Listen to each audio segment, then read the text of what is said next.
Hello everyone, welcome to the next episode. In the last episode, we went through, we saw some supports and went through class, and now, let's go into the monastery and we'll do supports if we have time, then we'll do other things. Though we're probably going to be doing the majority of the supports, so let's get right to it. Your Highness, I've come to apologize. I mismanaged my feelings and got carried away. I've been thinking about what might have made you say the things you did. I was so caught up in the moment and in my own feelings that I didn't think of what yours might be. No, I should be the one to apologize. I did not intend to say such things. I lashed out like a child. You were right to rebuke me. I am disgusted by my own inability to express myself. Will you allow me to explain? Of course. At the tragedy of Dusker, I saw countless corpses. Of course, I saw his, too. Glenn's. Ingrid, I doubt you would have been able to see him. They were unable to bring his body back, after all. He must have died an agonizing death, full of pain and regret. That is what I saw on his face. In that wasteland, there were no beautiful, proud deaths that could have been written about in heroic tales. Not one. I do not want you to die a death like that. Not even for the sake of loyalty or duty. A king must at times order his soldiers and knights to fight and die on his behalf. Their lives must be used for the greater good. And this is something any good king understands innately. Any king who doesn't allow people to die on his behalf is too soft to rule well. You leave me little room for argument. Have I disappointed you? No. I chose to serve you because of how you are. As your knight, I will stand by your side and uphold your soft-hearted ideals. What has changed, Ingrid? You were so obstinate the other day. I've realized that I haven't been facing a very important truth. Because of you, I can finally move on. Thank you.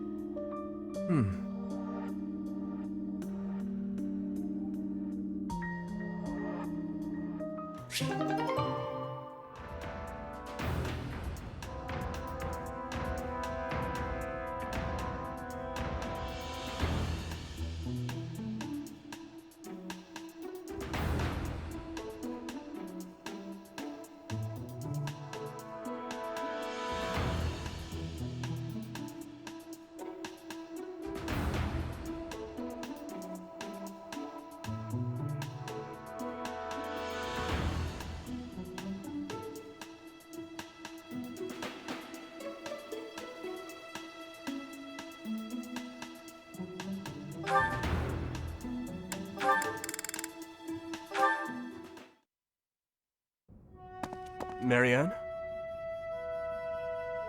Oh, yes? May I sit here? There isn't another open spot. You may. I'm sorry. I should have eaten in my quarters. I know you asked me to stay away from you. No, it's fine. About the other day, when you said you didn't regret risking your own life. I apologize for whatever foolish thing I said to upset you, truly. But may I ask what happened? It's just... there is only misfortune for anyone who comes near me. Misfortune? I'm afraid so. Especially those with complete disregard for their own safety. Ah, so I didn't offend you. You're trying to tell me I should be more concerned for my own safety. Well, I suppose I could improve in that regard. As for you causing misfortune, I think that's far from the truth. In fact, I find you to be a lucky charm of sorts. Me? Lucky? I'm sorry, but I don't agree with that at all. My entire life up until this point has been nothing but a string of unfortunate events. But misfortune finds us all. Perhaps those around you have suffered or even perished, but look at you. You're still here, alive and well. That's... It doesn't feel good, does it? To be the one left behind? You feel guilt for not dying along with the others. How did you know? You and I are the same. Maybe you should fear being cursed with misfortune for coming near me.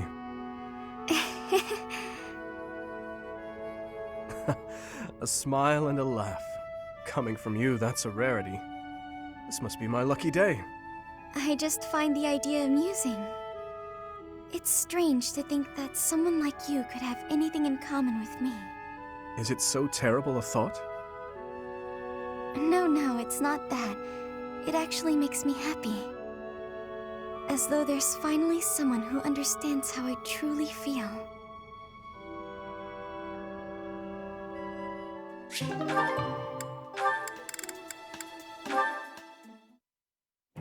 Shamir. It's... you. What is it? I have a message from His Highness. He will meet you in front of the library tomorrow evening.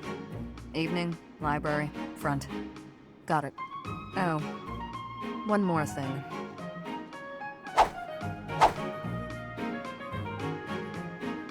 A bug landed on your shoulder. Sorry if I startled you. Anything else? No. Good. You get to the point. It makes you easy to deal with. Likewise. No need to say what isn't worth saying, right? Precisely. Few others seem to think so. Agreed.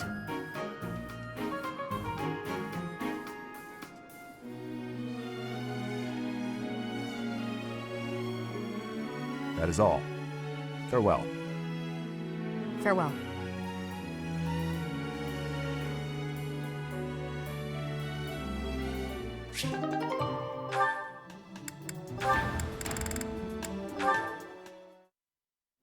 Felix, my goodness, I swear you're always training. Such a hard worker. So strong.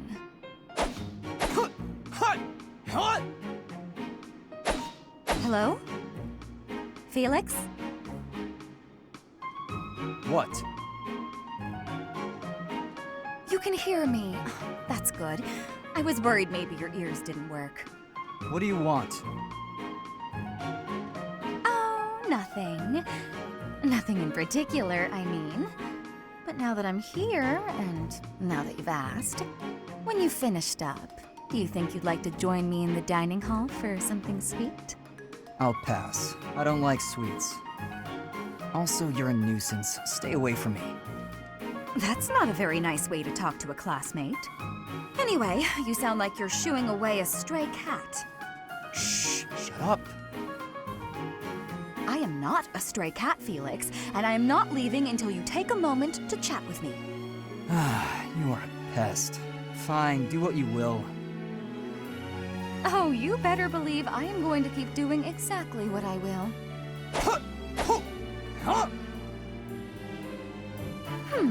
Maybe instead of a sweet treat, we can get something spicy. Would you like that? I've heard the dining hall is serving a dish with some Western spices in it. Does that sound good, Felix? Would you like something spicy instead of sweet? You're distracting me. When I am hungry, I will eat. Alone. Stop squawking at me. Well, since you asked so nicely, I'll leave you in peace. Goodbye, Felix. Finally.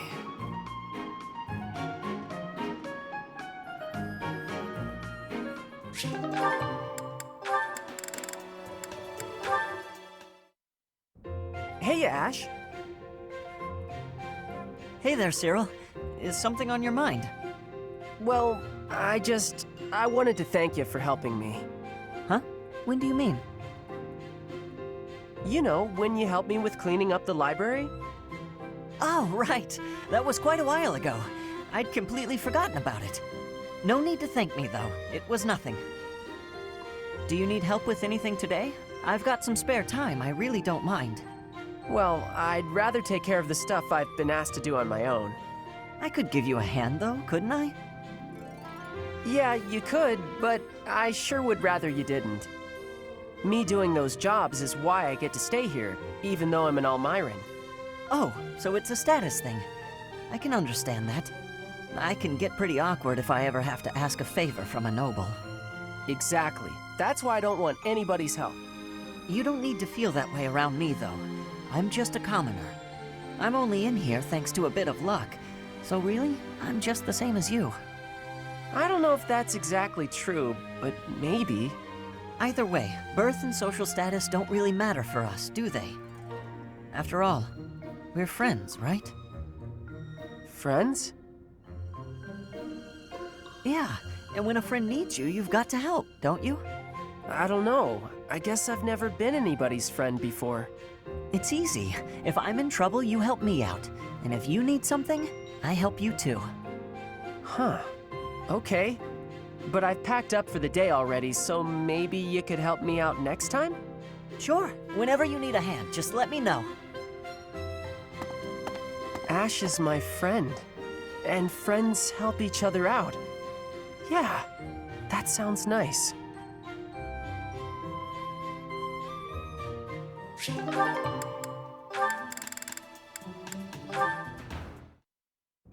That's odd. I'm sure I just had it a moment ago.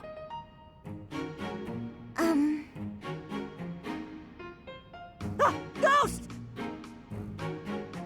Actually, Goddess, protect me! Huh? Ash, does this key belong to you? I found it by the door. Marianne! I'm so sorry. Yes, that's mine. Thank you so much. You're welcome. And my apologies for scaring you. No, I'm the one who should be sorry. Kind of ridiculous, mistaking a friend for a ghost. No, that's okay. I guess I do look like one. No, of course you don't.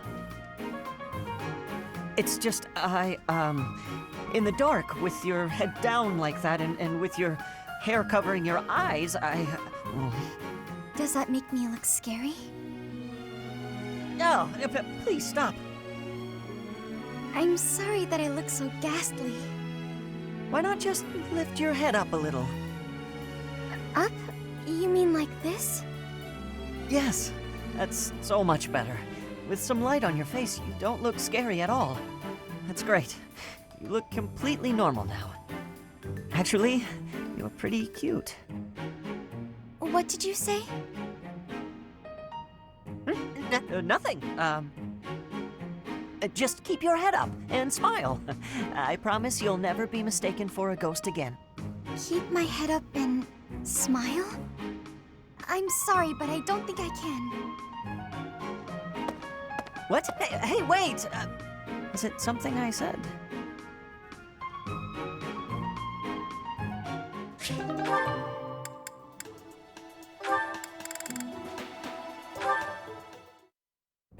Ah, Sylvain. It's unusual to find you doing something other than hitting on women. Ah, Dorothea.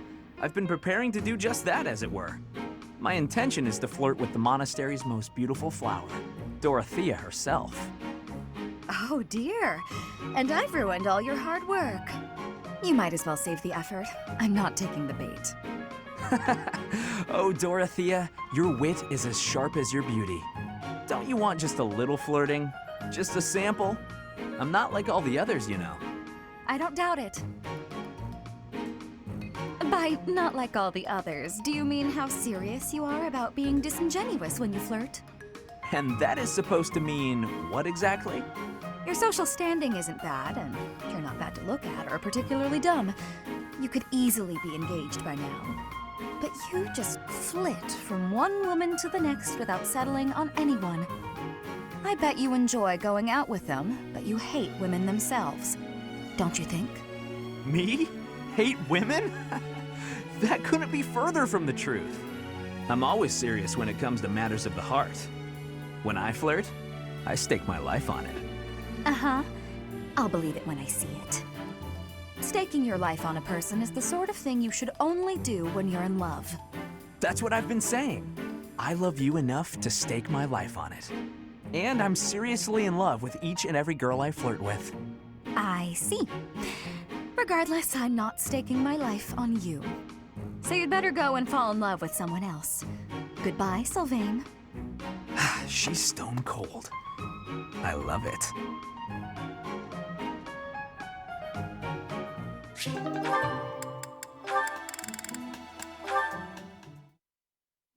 I just wanted to say that I've been watching and I'm really impressed by how hard you work.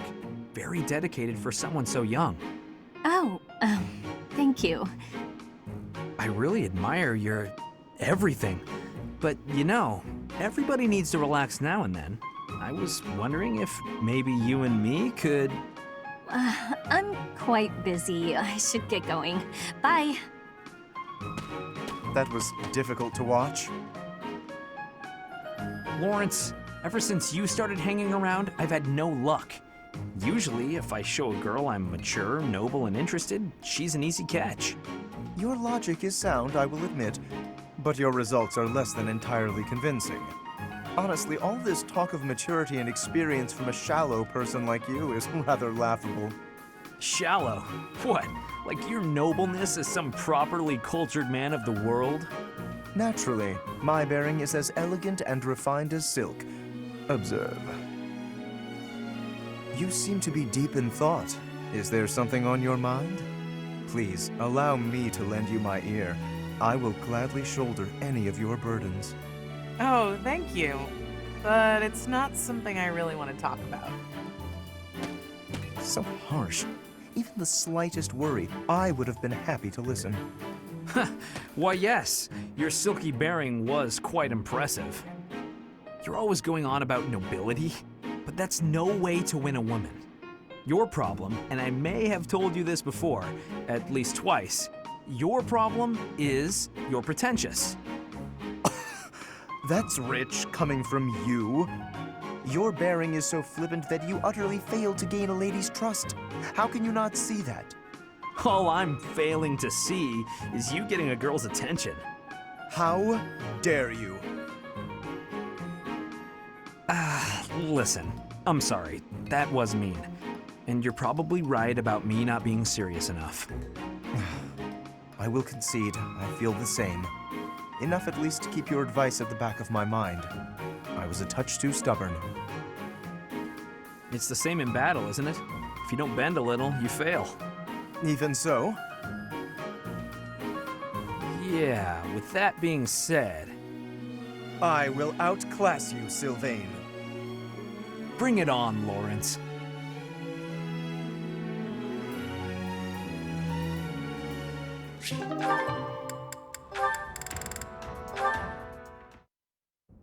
Hello, Marianne. All done for the day? Oh, Sylvain. Yes, I was just heading back to my quarters. Well then, my timing couldn't be better. I was just heading into town and I thought maybe you'd like to join me? I don't think I should. I heard a story once about a beautiful maiden who was locked up in a monastery day and night. She was held prisoner by her own fear of the outside world. Then a brave knight set the girl free and took her to town, where they drank tea and talked for hours. So, my fair maiden? Please, you should not waste your time on me. Besides, my adoptive father requested that I not stray too far from the monastery. Margrave Edmund wants to keep you locked up, huh? I've heard he's, let's call it ambitious. Well, just tell him who I am. I think he'd approve. I'm heir to House Gautier, one of the most prominent families in the kingdom. I've got a crest, I've got money, and I'm stunningly handsome. What's that face for, Marianne? Was it the handsome thing? I can see how that might have been a bit much. I don't really know you all that well, but I don't think it makes a difference. I mean, it doesn't really matter to me that you have a crest. Oh, no. I didn't mean you should find my crest impressive. I meant your family would, and you know what? Maybe I should start over. If you're going into town, please just go without me. Oh, okay. I've got to get going anyway. Places to be, you know. Well, this is me going. But remember, should you ever need me, I will forever be your knight, my maiden. I wonder what he meant by that.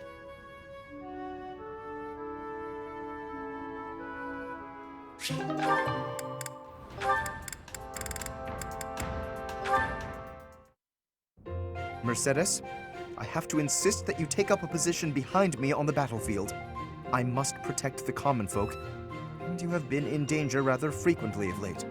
I appreciate your concern, but I can take care of myself.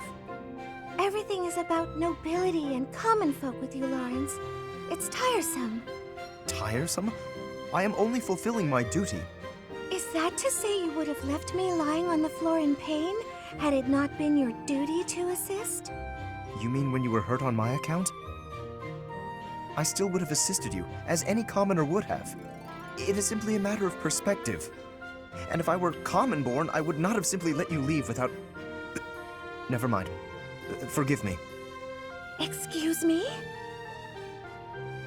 Are you implying that you would have taken advantage of me if you were lowborn?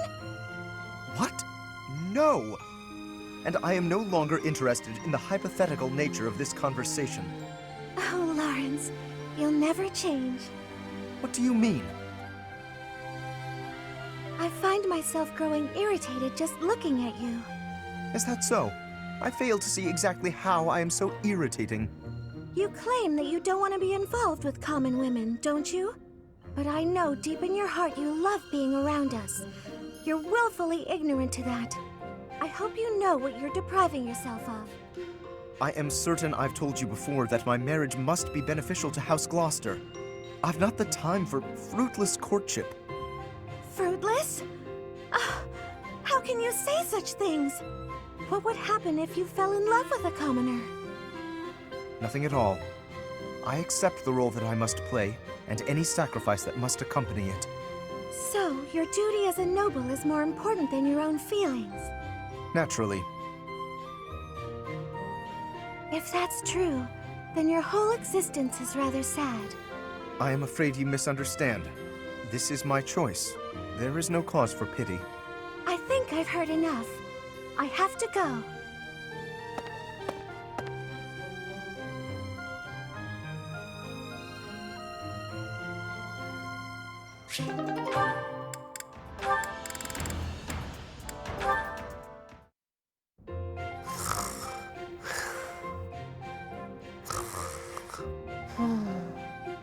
Did Cyril fall asleep here again? There's nothing to cover him with. He'll catch cold if he's here too long. Oh well, I guess I have no other options. I'll have to take care of this myself.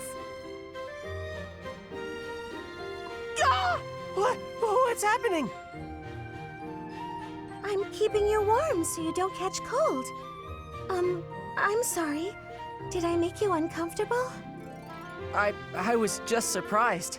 Thanks, Mercy. Oh, I'm happy to hear you call me that. You know, I seem to find you in here pretty often. Do you have a favorite book?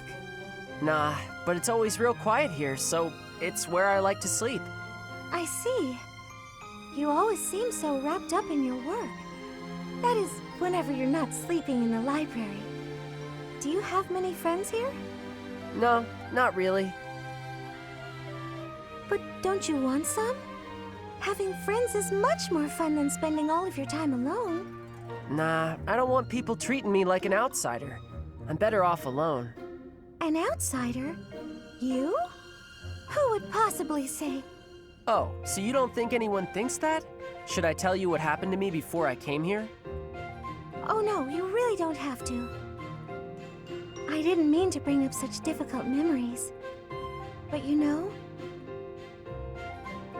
everyone here sees you as a friend. Even me.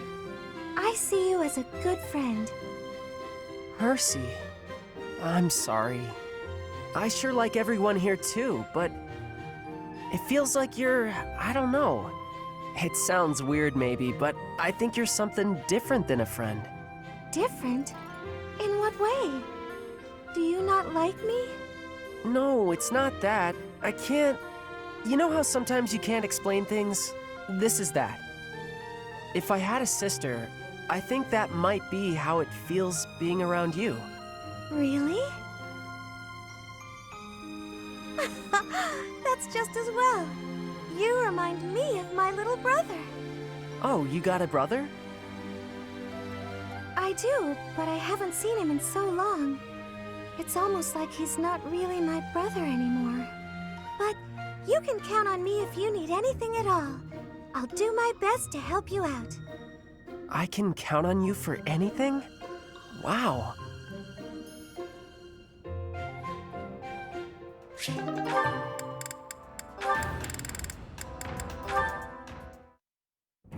Linhardt, wake up! The lecture's over. What is it, morning already? Morning is long gone. I said the lecture's finished. If that's the case, I suppose I can sleep a bit longer. No, you cannot! Get up this instant! Calm down, calm down. I was having a wonderful dream. Oh? What were you dreaming about? I was dreaming about having the best afternoon nap of my life, and the dream I was having in the dream was amazing. I thought as much. I have to ask. I'm pretty sure you could do anything you put your mind to. So why do you spend so much of your life sleeping? I sleep because I'm tired. What other reason would I have? No one can be that tired all the time. Well, not all the time, no. Most nights I'm quite wide awake. Sometimes I get distracted and forget to sleep. Usually I sleep 2 days for every 3 I'm awake. Are you kidding me? No one sleeps for 2 days. That's beyond lazy. There's not even a word for that. I can't help it that my sleep schedule fails to line up with everyone else's. After I did you the favor of waking you up, you could at least take this seriously. Look, putting in effort is how you grow. You know, as a person and stuff. If you keep this up, you're gonna end up just another hopeless dropout. I'll be fine, Annette. I'll be just fine. Anyway, I'm pretty beat. Talk again soon. Linhardt, I wasn't finished talking!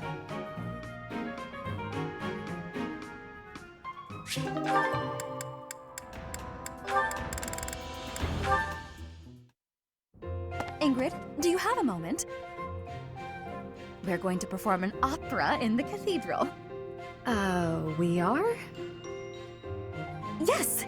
It's a small one, but I need some volunteers. Let me tell you, Alois is very excited.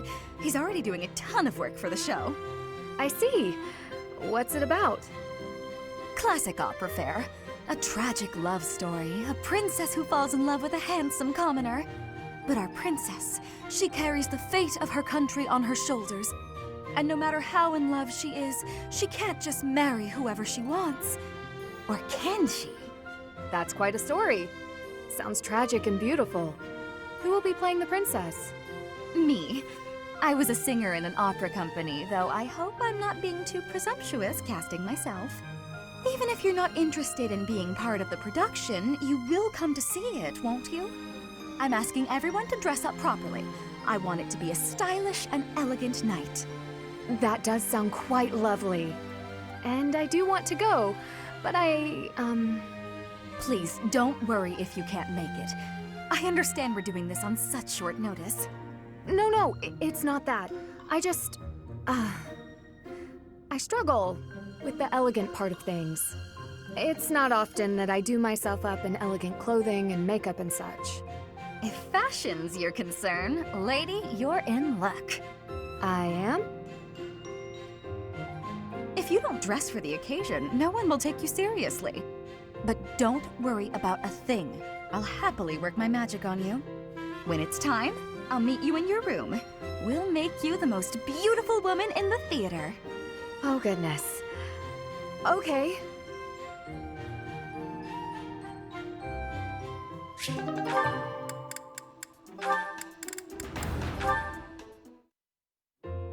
I do believe a nap is in order.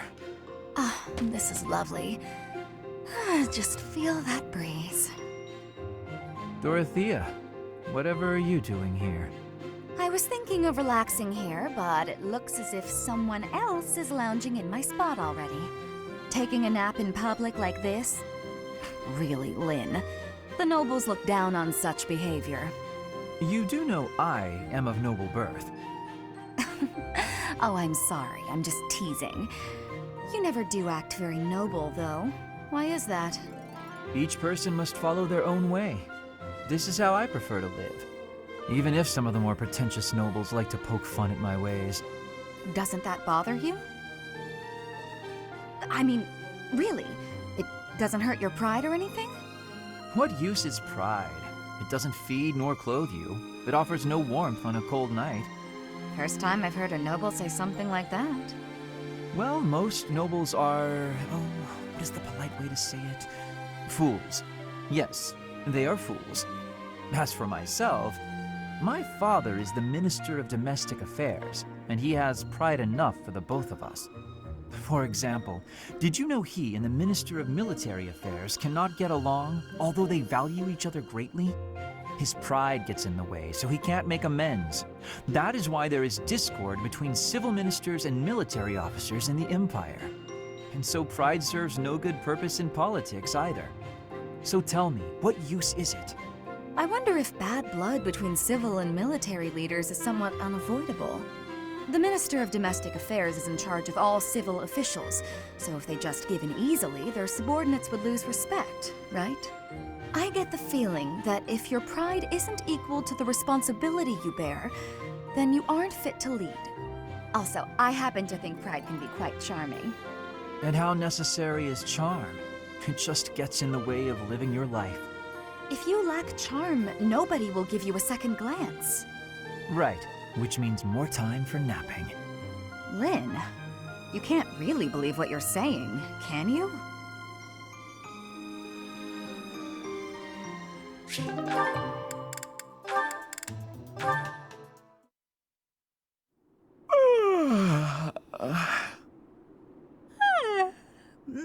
That was some good sleep. How nice it is to enjoy the sunrise all by my... Good, you're finally awake. Ah! Who's that? Oh no, I'm falling. Oh no, I'm emoting! Calm. Wait, no! That hurt. You're telling me? Do you normally start your day by startling people out of trees? Not normally, no. Sorry, but I couldn't wait. Couldn't wait? It's so early. You must have stayed up all night. Huh, I suppose I did. How unusual. That's what happens when you get carried away with research. Then I remembered what we talked about, so I've been waiting here for you to wake up. Well, here I am, wide awake. How can I help you?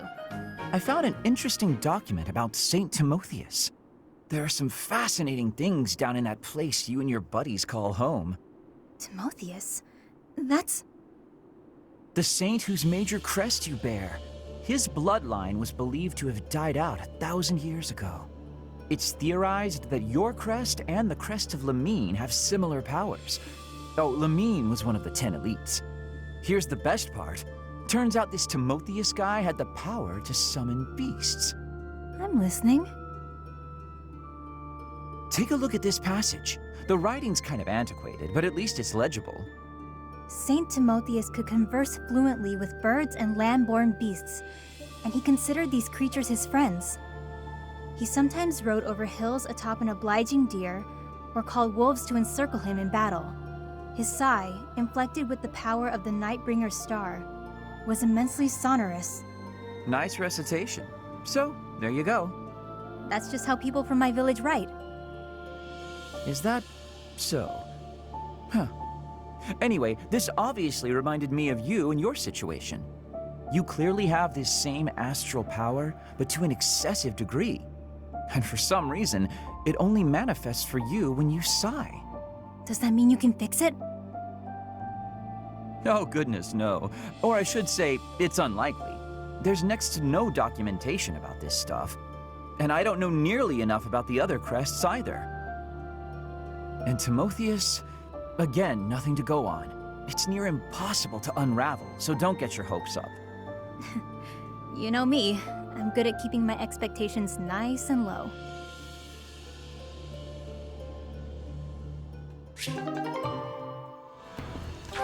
And with that, I think we'll end the episode here. In the next episode, we'll do the remaining supports. If you enjoyed this episode, do like the videos, it helps tremendously. Subscribe if you haven't already, leave a comment down below on your thoughts on this episode, and share the video so that way more people can discover my content and help the channel grow. And I'll see you all next time. Later!